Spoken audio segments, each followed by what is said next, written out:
అందరికీ నమస్తే అండి. ఫలప్రదం స్వాగతం. ఒక సిరీస్ని మనం ఈ రోజు నుంచి ప్రారంభం చేసుకుందాము. ముహూర్త నిర్ణయం ఎలా చేయాలి, దీనికి సంబంధించి బేసిక్ ఇన్ఫర్మేషన్తో ఒక వీడియో చేస్తాను.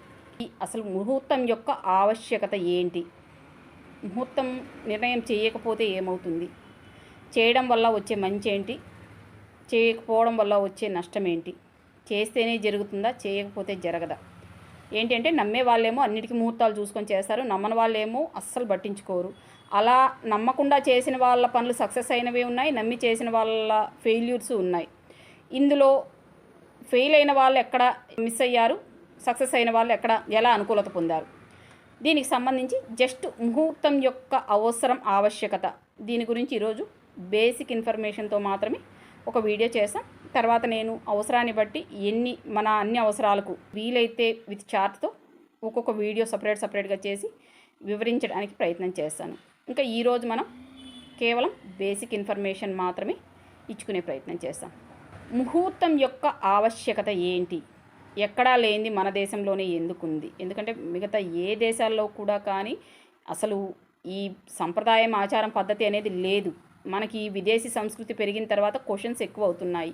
ఏంటంటే ఎక్కడా లేనిది మనకే ఎందుకు, ప్రపంచంలో ఎక్కడా లేదు, వాళ్ళందరూ బాగానే ఉన్నారు కదా, మనకి ఎలా తెలుస్తుంది వాళ్ళు బాగున్నారో లేదో, ఈ క్వశ్చన్ కూడా మనం వేసుకోవాలి కదా. ఎందుకంటే అసలు మన దేశంలో ఉన్న పద్ధతులు ప్రపంచంలో మనకు వేరే ఏ దేశంలోనూ ఎక్కువగా కనిపించవు. కొన్ని దేశాల్లో ఫాలో అవుతున్నారు, అవి మనం చూడం. ఎవరైతే ఫాలో కావట్లేదో వాళ్ళని మాత్రమే చూస్తామన్నమాట. ఎవరైతే వీటినన్నిటిని బంధాలన్నింటినీ తెంచుకొని వదులుకొని ప్రయాణం చేస్తున్నారు వాళ్ళని చూస్తామే కానీ బంధాలని పట్టుకొని ప్రయాణం చేస్తున్న వాళ్ళని మనం చూడము.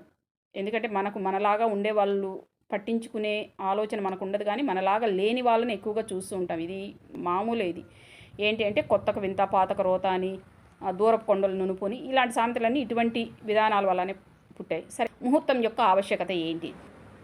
ఏదైనా ఒక పనిని ప్రారంభించే సమయంలో లగ్న శుభగ్రహముల స్థితి ఆ పనికి కావలసిన స్థానంలో ఉండే విధంగా చూసుకొని ఆ పనిని కానీ ప్రారంభం చేస్తే ఆ పని ఎటువంటి ఆటంకాలు లేకుండా దిగ్విజయంగా పూర్తవుతుంది.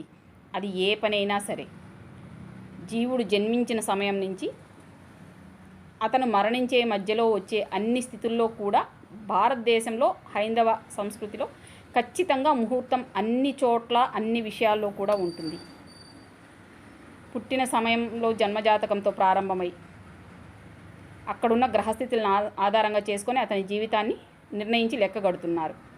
ఇంచుమించు అన్నీ అలాగే జరుగుతున్నాయి. కాబట్టి మనం ముహూర్తాలను నమ్మి తీరవలసి ఉంటుంది. ముహూర్తాలు చూసే సమయంలో కొన్ని సమస్యలు కూడా వస్తున్నాయి మనకు. కారణం ఏంటి అంటే జ్యోతిష్యం సరైన విధంగా లేకపోవడం. అంటే బయట మనకు చెప్పే జ్యోతిష్యం కానీ, చూస్తున్న జ్యోతిష్యం కానీ, అనుసరిస్తున్న జ్యోతిష్యం కానీ సరైన విధంగా లేకపోవడం. ఈ సరైన విధంగా లేకపోతున్న కారణంగానే చాలా వరకు ఈ ముహూర్తాలు ఫెయిల్ అవుతున్నాయి. అంటే ముహూర్తం అంటే జ్యోతిష్యం ఫెయిల్ అవుతుందని కాదు, చూసే వాళ్ళు సరిగ్గా చూడని కారణంగా ఫెయిల్ అవుతున్నారు.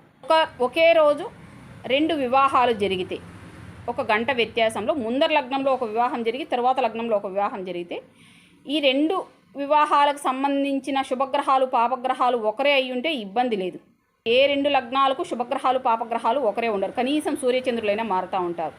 ఈ మారిన గ్రహం యొక్క నెగిటివ్ ఖచ్చితంగా వీళ్ళ మీద ప్రభావం చూపుతుంది, గ్రహం కూడా మళ్ళీ మారకపోతే. సో మనకు ముహూర్తం అనేది ఈ అవసరాన్ని బట్టి ముహూర్తాన్ని నిర్ణయించవలసి ఉంటుంది.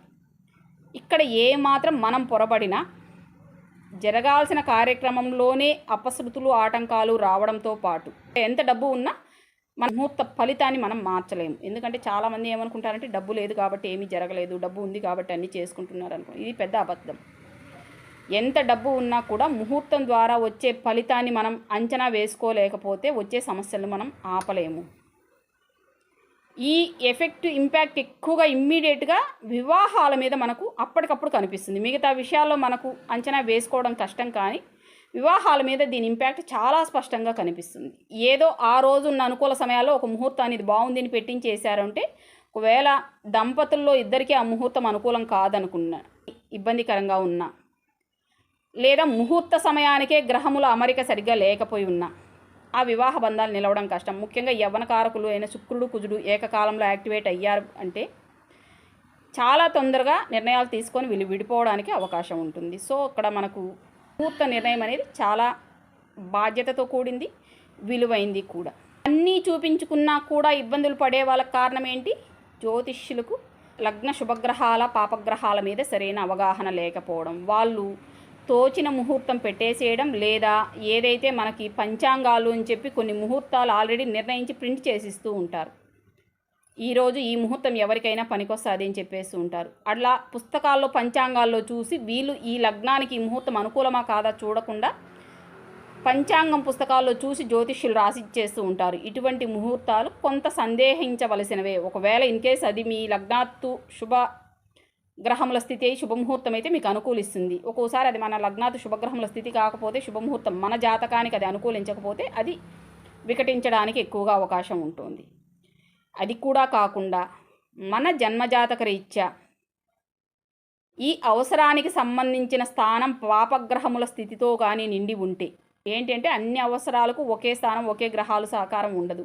సో మనకు ఒక్కొక్క అవసరానికి ఒక్కొక్క స్థానము ఒక్కొక్క గ్రహము కూడా సహకరించాలి. కాబట్టి మన జన్మజాతక రీత్యా ఈ అవసరానికి తగిన స్థానం పాపగ్రహములతో జన్మజాతకంలోనే నిండి ఉన్న చూస్తూ ఉన్న మనకు ఆ సమయానికి సరైన ముహూర్తం దొరకదు. అవసరం వచ్చిన సమయానికి అక్కడ మళ్ళీ పాపగ్రహాలు ఉండడం, ఎంత ప్రయత్నం చేసినా కూడా అంటే అప్పట్లోనే ఆ గ్రహాల మార్పు జరగకపోవడం, కొత్తగా అప్పుడే వచ్చి ఉండడం, లేదా సరైన జ్యోతిష్యుడు దొరకపోవడం, జ్యోతిష్యుడు కూడా కొంత పొరబడడానికి జాతకానికి అనుకూలం కాని ముహూర్తాలు పెట్టడానికి కూడా ఎక్కువగా అవకాశం ఉంటుంది. సో మన జన్మజాతకంలో కూడా ఏ అవసరం కోసం ముహూర్తం కోసం వెళ్తున్నామో ఆ స్థానాల్లో శుభగ్రహాలు ఉంటే మాత్రమే మనకు సరైన ముహూర్తం అక్కడ కుదరడానికి అవకాశం ఉంటుంది. ఎందుకంటే ముహూర్తాలు మనం అనుకుంటాం కానీ మ్యాక్సిమం దైవ నిర్ణయంగానే కనిపిస్తున్నాయి. మనం ఎంత ప్రయత్నం చేసినా ఒక్కోసారి అదేందో భూతద్దం పెట్టి వెతికినా కూడా ఒక్కోసారి ఒక మంచి ముహూర్తం నిర్ణయించడం చాలా కష్టమవుతుంది. సరే, ఇంకొక సందేహం రావచ్చు, ఏ ముహూర్తాలు చూసుకొని వాళ్ళు ఎందుకు సక్సెస్ అవుతున్నారు? సహజంగానే వాళ్ళ జన్మజాతకం బాగుంది. వాళ్ళ జన్మజాతకాల్లో అవసరమైన స్థానాల్లో శుభగ్రహముల స్థితి బలంగా ఉంటూ చిన్న వయసులోనే పాపగ్రహాలు దశ అయిపోవడం కావచ్చు, లేదా జాతకరీత్యా ఉన్న పాపగ్రహాలు అన్నీ శుభగ్రహాలకు పక్కచూపులకు దొరికిపోయి కట్టుబడి ఉండడం కావచ్చు. ఇలా జరిగి ఉంటే కానీ వాళ్లకు జ్యోతిష్యం వైపు వెళ్ళడానికో ముహూర్తాలు చూసుకోవడానికో అవసరమే రాదు. ఏంటంటే వాళ్ళకి అన్నీ అనుకూలంగా జరిగిపోతున్నాయి. వాళ్ళు ఎప్పుడైనా కష్టం వస్తేనే ఎక్కువగా జ్యోతిష్యం వైపు చూసేవాళ్ళు చాలామంది ఉంటారు. సో వాళ్ళు ఏం చేసినా వాళ్ళకి జరుగుతోంది కాబట్టి వాళ్ళు ఏమీ చేసుకోరు. కానీ ఇలా చేసే వాళ్ళు కూడా ఏమీ చూడకుండా చేసినా కూడా వాళ్ళకు ఆ సమయానికి లగ్న అనుకూల గ్రహాలు వాళ్ళకు అవసరమైన స్థానాల్లో ఉంటూ ముహూర్తం జరిగిపోయి ఉంటుంది. చూసి చేసినా చూడకపోయి చేసినా కూడా మన జన్మజాతకం బాగుంది అంటే ఆ సమయానికి లగ్న అనుకూల గ్రహాల స్థితి ఆయా భావాల్లో ఉంటూ వాళ్ళకు అనుకూలతలు ఏర్పాటు చేస్తూ ఉంటుంది. ఒక్కొక్కసారి రెండు మూడు గ్రహాలు ఒక చోట ఉండి ఒకరినొకరు చూసుకుంటూ ఉంటాయి. వీళ్ళకు ఒకవేళ పాపగ్రహంతో సమంగా శుభగ్రహం కూడా బలంగా అక్కడ ఉండింది అనుకోండి, పాపగ్రహాల బలంతో ముహూర్త నిర్ణయం జరిగిన ఏదో ఒక కారణంతో ఆ కార్యక్రమం ఆగిపోవడమో తప్పించి వేయడమో జరిగి వేరే ముహూర్తం వీళ్ళ జాతకానికి అనుకూలించే విధంగా ముహూర్తాలు కుదరడం కూడా జరుగుతూ ఉంటుంది. సో ఇక్కడ మళ్ళీ మనకు ఈ పాపగ్రహాల ముహూర్తం పక్కకు తోసివేసి శుభగ్రహాల ముహూర్తం దొరికే విధంగా చేయడానికి మన పుణ్యం ఖచ్చితంగా ఉండాలి. పుణ్యం లేదు, దైవ కార్యాలో దైవభక్తో లేదంటే ఇతరులకు సహాయం చేసేదో పరోపకారమో ఏం చేయడం లేదంటే కొన్ని శుభకార్యాల్లో ఖచ్చితంగా మనకు సరిలేని ముహూర్తాలే ఏర్పడతాయి. ఆ ముహూర్తాల కారణంగా శుభకార్యాలు చేస్తాము. చేసిన తర్వాత మనకు అనుకూల సమయం ఎంతవరకు ఉందో అన్ని రోజులు ఆ కార్యక్రమం జరిగి తర్వాత మనం ఇబ్బంది పడడానికి అవి సహకరిస్తుంది. ఇప్పుడు మీరు ఈ సమయంలో వివాహం చేసుకోవద్దండి అని చెప్పినా కూడా వాళ్ళు మనం వద్దని చెప్పినామని ఇతరుల దగ్గరికి వేరే వాళ్ళ దగ్గరికి వెళ్ళి ముహూర్తాలు పెట్టించుకొని వివాహం చేసి నెల 6 నెలలు సంవత్సరం కూడా దాటకుండానే విడిపోయిన జంటలు ఉన్నారు. లేదా ముహూర్త నిర్ణయం చేసే ముహూర్తం పెట్టే పురోహితులే అక్కడ పొరబడుతూ ఉన్న కారణంగా, ఎందుకంటే మనకు గురువు, శుక్రుడు, చంద్రుడు, బుధుడు వీళ్ళని పూర్తి శుభగ్రహాలుగా తీసేసుకొని సొసైటీలో మనకు ఈ విధానం నడుస్తోంది. కాబట్టి గురువునో, చంద్రుడినో, శుక్రుడినో, బుధుడినో పూర్తి శుభగ్రహాలుగా సప్తమంలో, అష్టమంలో పెట్టి వివాహాలు నిర్ణయించేస్తున్నారు. వివాహాలు వీళ్ళకు శుభగ్రహాలు దశాభుక్తి జరుగుతున్నంత సమయము, లేదంటే ముహూర్తంలో ఉన్న శుభగ్రహం యొక్క దశాభుక్తి జరుగుతున్నంత సమయము ఉంటూ సప్తమంలో కానీ అష్టమంలో కానీ పాపగ్రహాలు వస్తే ఆ గ్రహభుక్తి సమయంలో కూడా వీళ్ళు విడిపోవడానికి ఎక్కువగా సహకరిస్తుంటాయి. సో ఒక దంపతులు విడిపోతున్నారు అంటే, వివాహమైన భార్యాభర్తలు విడిపోతున్నారు అంటే వీళ్ళ జన్మజాతకాలతో పాటు వివాహ ముహూర్తంలో ఉన్న ఆ సమయానికి ఉన్న స్థితిని, సమయాన్ని కూడా మనం గమనించి తీరాల్సి ఉంటుంది. ఇక్కడ వీళ్ళకి కారణం ఏంటంటే పుణ్యం లేదు. ఆ కారణంగానే ఒక రాంగ్ ముహూర్తం అక్కడ వీళ్ళకి రావడం, ఆ ముహూర్త సమయానికి వీళ్ళ భావోద్వేగాలను వీళ్ళు అదుపులోకి పెట్టుకోలేకపోవడం, చిన్న చిన్న కారణాలతో విడిపోవడం ఇలా చేస్తారు. సో కాబట్టి ఒకవేళ మన జన్మజాతకం కాస్త ఇబ్బందికరంగా ఉన్నా కూడా మనకు అటువంటి ఇబ్బందికరమైన పరిస్థితి రాకూడదు అంటే చిన్నప్పటి నుంచినే పరోపకారం, దైవ పూజలు అంటే మనం గుడి చుట్టూ తిరగడం కూడా కాదు. మన శక్తి మేరకు ఇతరులకు సహాయం చేస్తూ దైవాన్ని నమ్మి దైవం కోసం ఏదైనా చేస్తూ ఉండాలి. మనం డైలీ ఆలయానికి చేసే ప్రదక్షిణల కంటే కూడా ఆ ఆలయం కోసం మనం ఏదైనా ఒక గంట సమయం కేటాయించి చేసే సమయం, ఒక సంవత్సరం పాటు ఆలయ ప్రదక్షిణలు చేసిన ఫలితాన్ని ఆలయం కోసం మనం ఒక గంట సమయం కేటాయించి ఏదైనా సేవ చేస్తే వచ్చేస్తుంది. సో ఒక గంట సమయం ఆలయానికి కేటాయించామంటే సంవత్సరం ఆలయ ప్రదక్షిణ చేసిన ఫలితం మనకు వస్తుంది. కాబట్టి మనం ఏదో ఒక రూపంలో పరోపకారం కానీ చేస్తూ ఉంటే మన జన్మజాతకం బాగలేకపోయినా కూడా, జన్మజాతకంలో కాస్త ఇబ్బందికరమైన స్థితి ఉన్నా కూడా ఈ ఇబ్బందికరమైన ముహూర్తాలను, చెడు ముహూర్తాలను, దుర్ముహూర్తాలను మన జీవితంలోకి రాకుండా శుభగ్రహాలు మనం ఏదైతే ఆలయాలకు సేవ చేశామో ఆ దేవతలు పక్కకు నెట్టేసి వస్తారు. సో ఏదో పూర్వజన్మ సుకృతం కొద్దీ జరిగింది అంటూ ఉంటాం. పూర్వజన్మ సుకృతం ఉండొచ్చు, ఈ జన్మలో చేసుకున్న సుకృతం ఉండొచ్చు. మనం దేవతలకు కానీ ఇతరులకు కానీ చేసే సేవ మనకు ఎప్పుడు ఉపయోగపడుతుంది అంటే మనకు ఏదైనా ఒక ఇబ్బందికరమైన సమయం వచ్చేటట్టుగా ఉంటే, ఇబ్బందికరమైన ఫలితం వచ్చేటట్టుగా అంటే ఫలితాన్ని పక్కకు తోయడంలోనే ఈ దైవ సేవలు కావచ్చు, లేదంటే పరోపకారం చేసిన యొక్క పుణ్యం కావచ్చు మనకు అక్కడ సహకరిస్తూ వస్తుంది. కాబట్టి పరోపకారం, దైవ సేవ ఇవి రెండు మనం చేసుకుంటూ ఉంటే నిజంగానే పాపగ్రహముల కారణంగా ఇబ్బంది పడాల్సి వచ్చినా, తప్పుడు ముహూర్తాలతో ఇబ్బంది పడాల్సి వచ్చినా ఆ సమస్య మన వరకు రానికుండా మన శుభగ్రహాలు మరియు మన లగ్న అనుకూల దేవతలు మనల్ని చూసుకుంటారు. ముహూర్త నిర్ణయం చేసే సమయంలోనే అన్ని విషయాలను గమనించి ముహూర్త నిర్ణయం చేయవలసి ఉంటుంది.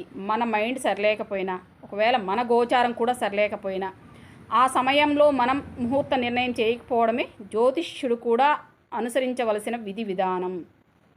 ఎందుకంటే ఒకవేళ మన పంచమమే ఆ సమయానికి బాగలేదు, లేదా మన జాతకరీత్యా కూడా పంచమం బాగలేదు అంటే ముహూర్త నిర్ణయం చేయకపోవడమే మంచిది. దాని ద్వారా, ఎందుకంటే ముహూర్తం నిర్ణయం చేస్తే పని జరిగిపోవచ్చు, వాళ్ళ జన్మజాతకరీత్యా అనుకూలతలు కానీ ఉంటే ఆ కార్యక్రమం జరిగిపోవచ్చు.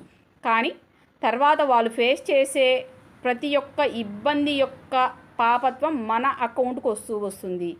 కాబట్టి దయచేసి ముహూర్త నిర్ణయం చేసే సమయంలో, ముహూర్తాలు పెట్టే సమయంలో జ్యోతిష్యులు చాలా జాగ్రత్తగా ఉండాల్సి ఉంటుంది. ఇక స్వయం నిర్ణయం చేసుకునే వాళ్ళు వాళ్ళ ఇష్టం వాళ్ళది, వాళ్ళు తీసుకున్న నిర్ణయాలకు వాళ్ళే బాధ్యులు. కాబట్టి ఎంత జాగ్రత్తగా నిర్ణయాలు తీసుకోగలుగుతారో అది ఎవరి సౌకర్యం వాళ్ళది. ఎందుకంటే తీసుకున్న నిర్ణయం కారణంగా సుఖపడిన వాళ్ళే, నష్టపోయిన వాళ్ళే, ఇబ్బంది పడిన వాళ్ళే, లాభపడిన వాళ్ళే. కాబట్టి దీనికి ఎవరు కర్తలు కాదు. సో కాబట్టి మనం నిర్ణయం తీసుకునే సమయంలోనే అన్ని విధాలుగా గమనించి చూసి నిర్ణయం తీసుకోవాల్సి ఉంటుంది. ఓకే అండి, ఇది ముహూర్తానికి సంబంధించిన ప్రారంభ విశ్లేషణ. ఇది ఎంతమందికి అర్థమైంది నాకైతే తెలియదు. ఎందుకంటే ఇది చెప్పినంత తేలిగ్గా అర్థం చేసుకోవడం కానీ మనకి ఎక్కడం కానీ ఉండదు.